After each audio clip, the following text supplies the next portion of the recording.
Hey everybody, good afternoon. We are live. So we are I'm just gonna go through and do some quick Q&A from some questions that have come up in the members community over the last month or so.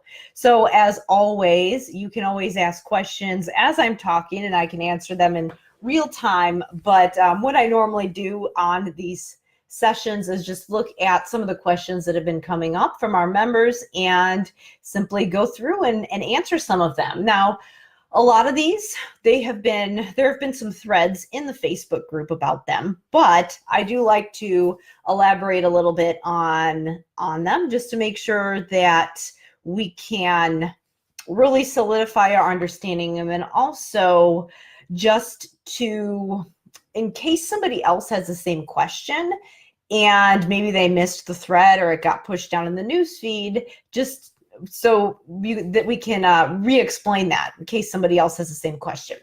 So I'm going to go through and just kind of scroll down. I've got another browser open and just go through some of the questions that have come up in the community this last month or so. So the first question is about working on goals for phonological awareness.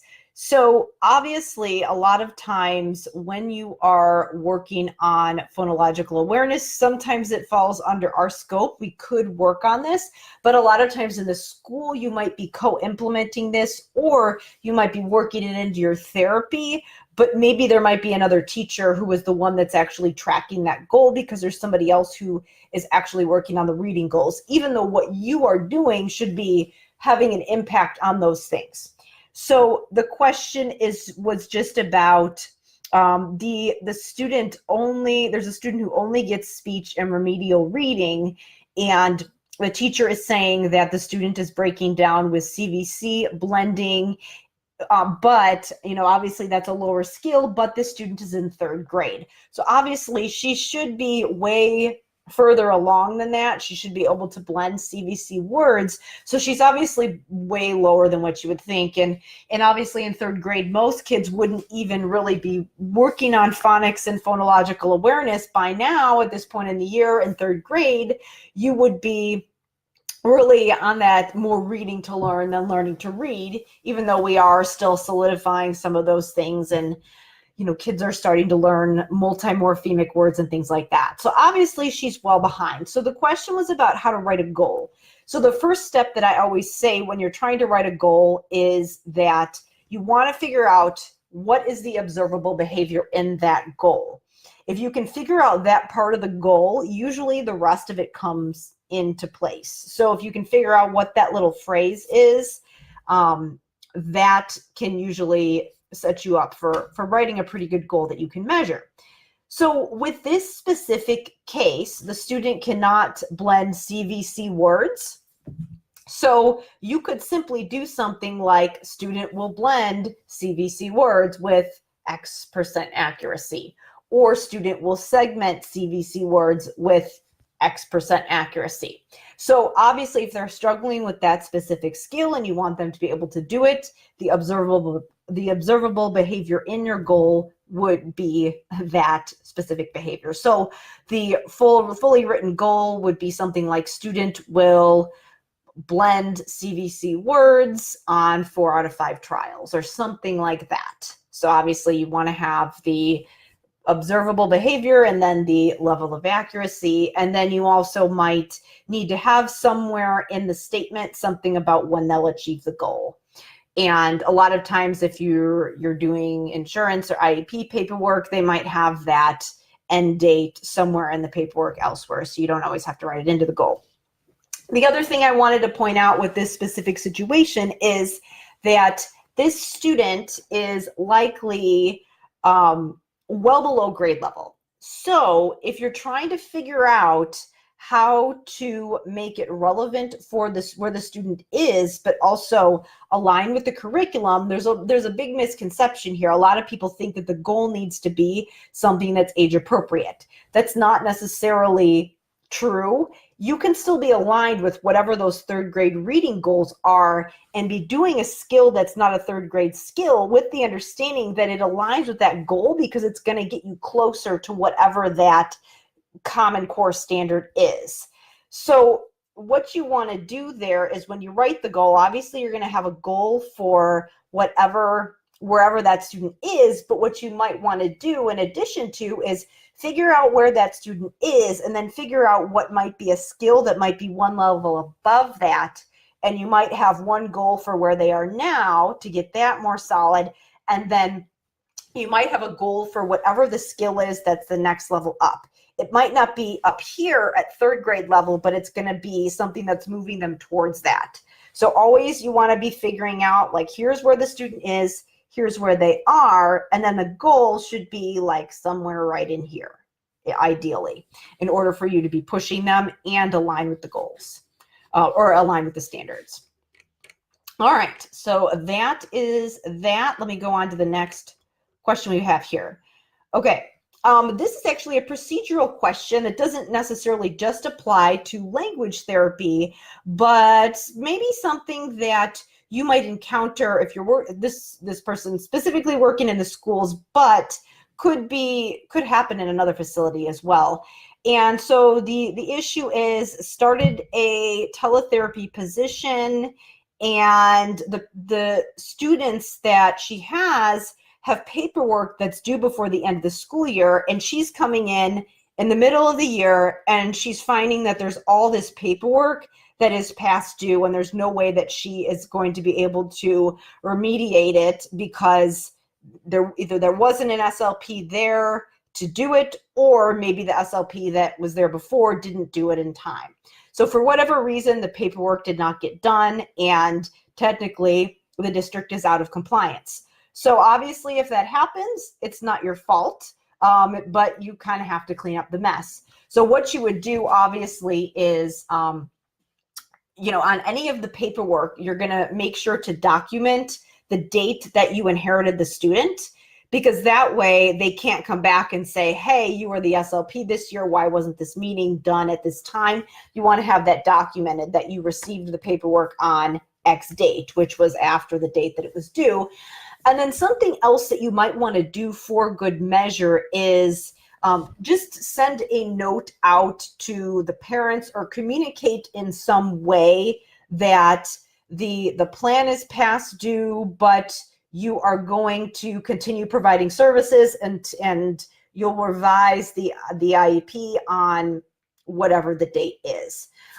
So basically what you're doing is just saying, you know what, technically the IEP is out of date, which means that, the student doesn't have access to those services, or it could imply that, but you're going to say, you know what, we're going to continue to implement the IEP that was being done in the meantime, just for good measure, to make sure that the students get the services that they need. So you might send some communication out to the parents or even the staff about that. The staff might not necessarily be necessary. If you have a director or administrator, you might want to just let them know what you're doing. Sometimes in the district that I was in, we were told that this was questionably legal, but sometimes if we knew that we were going to be past the date for whatever reason, maybe a student's meeting was in April and the parent doesn't want to meet till May, we would just write an amendment to the IEP and extend it out until May. We were told that yes, technically, like if the parent agrees to it in writing, if you were taken to court and they looked at it, that probably nothing would happen. You might just get a slap on the wrist, but technically you shouldn't do that. But at least if you get it in writing that you've done your best effort to remediate the plan and provide the services, then you should be okay, especially if you weren't even there to take care of it when it was due.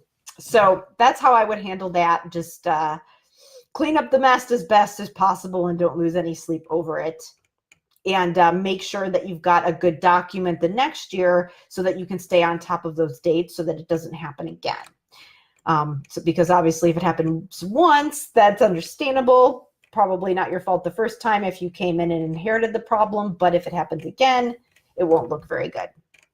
All right, so on to the next question. So this question is, So the SLP had a case study evaluation, and the chairperson for the meeting wanted the SLP to add a goal for sentence repetition or imitation to help recall. And the reason that the chairperson asked this was because the student had a low score on the understanding paragraph section of the self. And so the SLP asked, is this really something that is going to help? Is it really appropriate? Or is it likely that this comprehension issue is more, rather than being a working memory, auditory memory issue, is it more of a language and vocabulary issue that's causing this comprehension issue?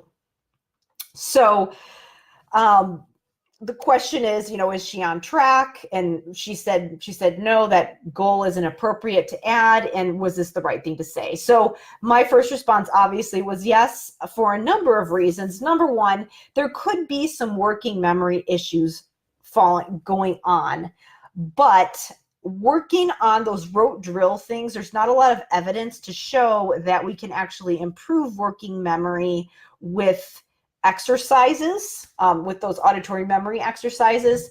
What we're actually doing when we see an improvement in performance is that what happens is that if you're not processing the vocabulary and the sentence structure, a lot of times you don't remember, because you can't remember if you don't understand the words in the sentence, or if the way that the sentence is structured doesn't make sense to you. So that can cause an issue with memory because you're just using so many cognitive resources. So if we work on things like vocabulary and syntax, that can improve some of those issues, especially if it's something like understanding paragraphs, because there's so much linguistic information involved there that obviously if you don't understand the way that the language is structured, it's not going to make sense to you, and you're not going to be able to recall that information. So that's number one. But having said that, there is a chance that you could work on things like vocabulary and syntax, and those things could get better. And there might be some other things that could be causing some issues with just being able to recall things. There could be an issue with working memory. There could be an issue with attention. But what we know how to work on and what we know works based on our expertise is vocabulary and sentence structure. So if you know that there are issues with vocabulary and sentence structure, it makes sense to work on those, because we know that we have a limited amount of therapy time, and we know that we can make a big impact working on those things. And we know that there isn't a lot of evidence to show that working on the working memory stuff can cause improvements. There are lots of things you can do to compensate. There are a lot of things you can do as far as is even just improving your attention. There are a lot of environmental things you can do to help you attend better and to just improve your ability to focus longer. But what we know how to do best is work on the language. So if you have evidence to show that there's a language issue, that's the avenue that I would focus your attention. Sentence repetition tasks and imitation are on a lot of the standardized tests, and there is evidence to show that those types of things can pull out, rather than just strict auditory memory, but if a student struggles with those things, a lot of times it is an issue with syntax and grammar, because they'll say the sentence the way that it would make sense to them, not necessarily the way that you said it. So there is evidence to show that those things can measure things like syntax. It is absolutely not perfect. Obviously, something like a very detailed language sample and writing sample would be better, but that is the sentence repetition is one easy way that we can get at least some idea, even if it's not perfect. So it is on a lot of our assessments, but that doesn't mean that we need to sit there and drill sentence repetition in therapy. It might be a component of what you do, because you might sometimes ask students to repeat the sentence just to get them to, get some exposure and practice with certain things, but it doesn't mean we need to drill it and drill it and drill it in a rote way. So that's my thoughts on that.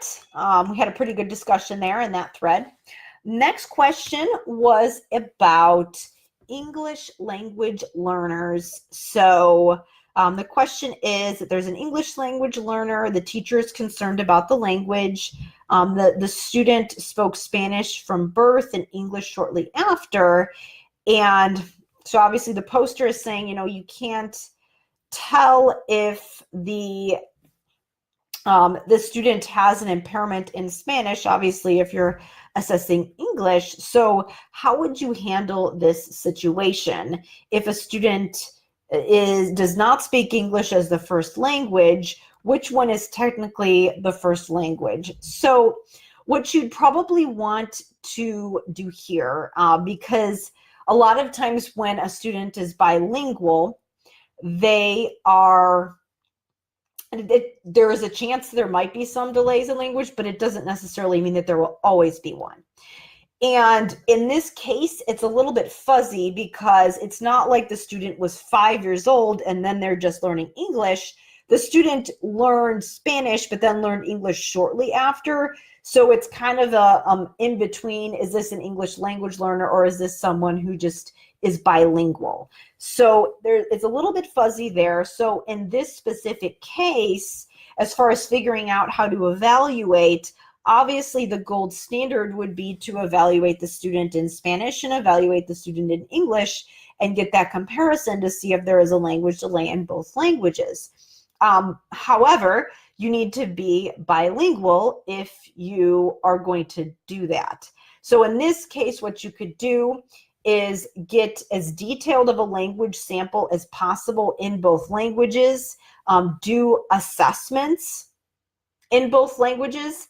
You might need to utilize an interpreter for Spanish if you don't speak Spanish, but basically you want to get as much information as possible for both languages because, again, because it's not exactly clear if the student is an English language learner or just bilingual. You want to make sure that you get a good assessment of both languages rather than just kind of assuming that, even though she learned Spanish first, English she was not that old when she learned English. So kind of a gray area there. So it would be best in the situation to assess in both languages.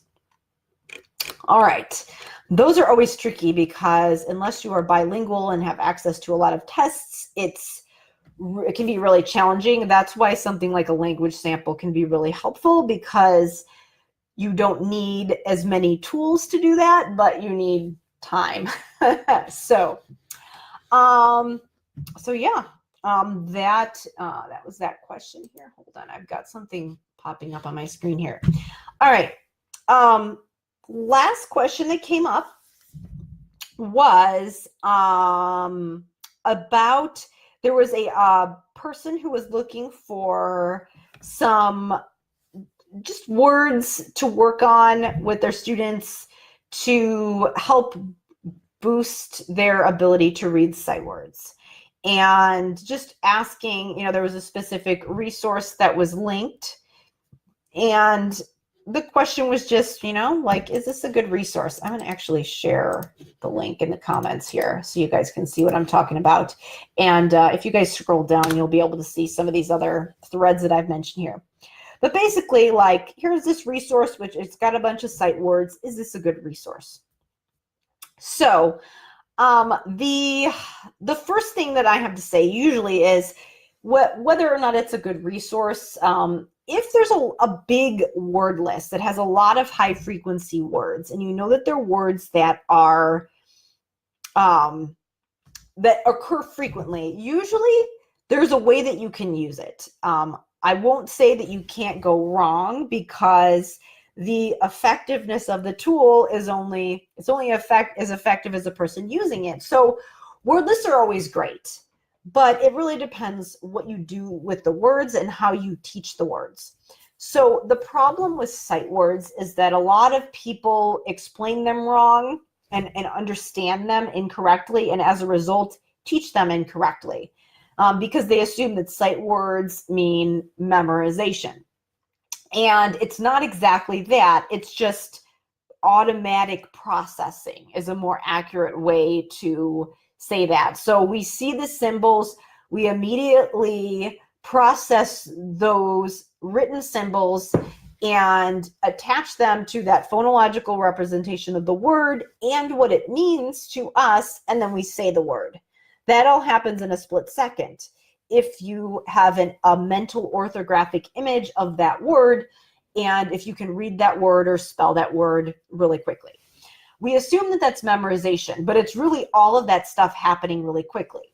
So the problem is that when you have kids who are struggling with sight words and aren't just getting them, what's happening is not that, we assume that the kids who are getting it are memorizing it. What's happening is that they're learning to do all those things that I just mentioned implicitly, so they're just doing them really quickly. But on the other hand, the students who are struggling, they're not memorizing it because they're not learning those things implicitly. So when we're asking them to just memorize them, we're skipping over all of those things. So what we need to do is take a step back and actually explain all of those things. So draw their attention to those written symbols and how they relate to the pronunciation of the word and what that word actually means. It's how it's used. So we need to be explicitly drawing our students' attention to those things. So drawing connections between those written symbols and how you pronounce the word. Even for words like the, think about the way that that's spelled. The still makes sense if you think about the way that it's spelled, like the TH, so even though you don't really sound it out, there's still a reason that word is spelled the way that it is, and there's still a phonic component. Even for words that don't have a one-to-one correspondence with words and letters, we're not memorizing them. They still make sense. The one example would be a word like caught. So k-ought. We hear three sounds. So the C goes with the k, the A-U-G-H goes with ah, and then t goes with the T. And that's a consistent spelling pattern. So rather than telling students that they need to memorize it, we could tell them that ah, it goes with A-U-G-H. That's one way to spell that. Same thing with some of the other vowel teams that the poster mentioned. I believe it was Lori who asked about this resource, just posted this in the comments below. But basically, you want to explain why words are spelled the way that they are. If your students are just getting the words really quickly and they can read the words on command, they can write them or they can spell them.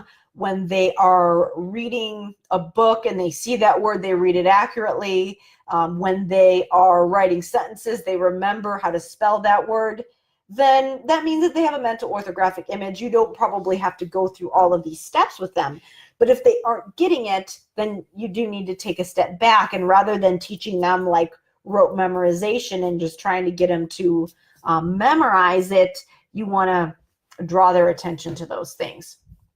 And I would say that, the resource, like anything, if you use it the right way, and if you're doing that, and if you're drawing those connections for the kids that aren't getting it, then yeah, like any of these word lists that are on any of these sites that give you these high frequency word lists are fine as long as you're using them the right way. The other thing is that not to badmouth this particular blog that was shared or whatever, but I don't generally, when people explain spellings and say it's an irregular spelling or sight word memorization, it's kind of a semantic argument. Am I on my soapbox? Yes, but I think saying things like that, even to teachers, even though some kids might be getting it, I do think that it's just reinforcing an inaccurate understanding. It's something that's not saying something's irregular, and irregular spelling is not linguistically accurate. And while a lot of kids might be able to implicitly learn how to spell those words and just remember them, even if we do explain them as irregular spellings, for the kids that are struggling, it's just confusing. And so why not explain it the accurate way for everybody and have more kids understand what it means rather than doing something that only works for certain people. So that's really my problem with that. And, you know, it doesn't mean that if you have a spelling curriculum that uses terminology like that, that we need to throw the baby out with the bathwater. I know some people get a bit, you know, overzealous with that. You don't need to, it doesn't mean it's a bad curriculum. There are probably aspects to it that are good. I just make sure that when those things are there, I make it a point to explain the accurate way for my students. Or one of the big ones that comes up that drives me crazy is the T-I-O-N, well, no, the I-O-N suffix. A lot of those spelling curriculums will have C-I-O-N, T-I-O-N, S-I-O-N, when actually those consonants, the S, T, and the C, should be in the verb that came before it. I think that's one of those times that it's just, you know, like that's not what the actual prefix, or sorry, that's not what the actual suffix is. So we want to point out what those units are and do it accurately, because that way our students can make sense of them. So when they see those specific patterns, they know, for example, I-O-N, it usually sounds like shun. So they can see and they can figure out how to spell those words and things like that. It's just a lot easier for them if we are pointing out specific units and words that actually are real linguistic units, rather than just words that happen to be next to each other in the word that aren't accurate. So those are my comments on that. Yeah, those are pretty much all of the questions that have come up, the primary big ones. I know that those types of things come up a lot. Let's see if I can scroll through and find any other ones here. I think that pretty much covers the gist of it. We got the phonological awareness one. Yep. Okay. We're good. I think I've got all of them. All right. So what I'm going to do now is wrap up this Q&A for the day. If you've got any other questions for me, feel free to start a separate thread in the members community, and I will, of course, comment on it. But if I feel that it needs additional elaboration, I will probably give a more detailed explanation on the next Q&A if that is necessary. So thanks so much, everybody, for popping in this afternoon, and everybody have a great day.